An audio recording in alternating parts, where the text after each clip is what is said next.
حلقة انتيكا ويارا اللي كتير منكم طلب مني ان انا احللها. هي قالت انا رحت دلوقتي للثيرابيست، ولما رحت للثيرابيست اكتشفت ان انا حياتي كلها كنت ربطها بيه، عايزه اخد منه كل المشاعر اللي ما خدتهاش من اهلي.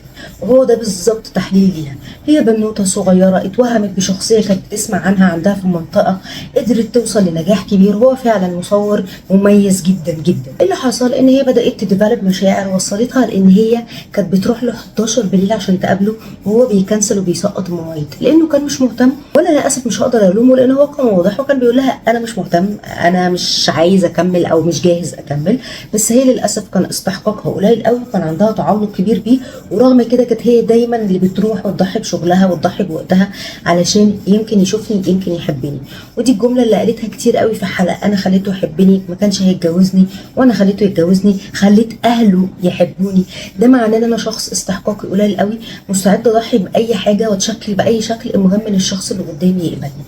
هي دلوقتي بتعمل جلسات، برافو عليها، وعشان كده دايما بشجعكم ان انتوا تشتغلوا على نفسكم علشان ما تتحطوش في الموقف ده.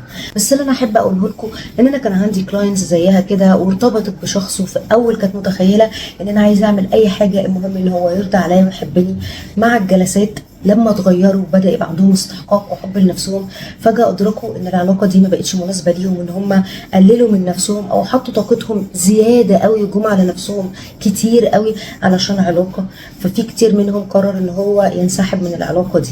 ليه؟ هل عشان اكتشف ان الشخص ده وحش؟ مش موضوع وحش، ما هو ما كدبش، هو من اول كان بيعملها كده، بس هي اللي قبلت علشان هي اللي كان عندها مشاكل في علاقتها بنفسها. لما انا بحسن علاقتي بنفسي بتبدا تبقى النسخه الجديده مني مش مسموح لها انها تكمل في علاقه زي دي. ببدا اعرف ان انا استحقاقي ان انا ادخل في علاقه مع شخص ما عندوش كل المشاكل دي، وانا كمان ما بقاش عبء عليه او متعلقه بيه التعلق المرضي ده. فنبدا نبقى عايشين في علاقه صحيه فعلا.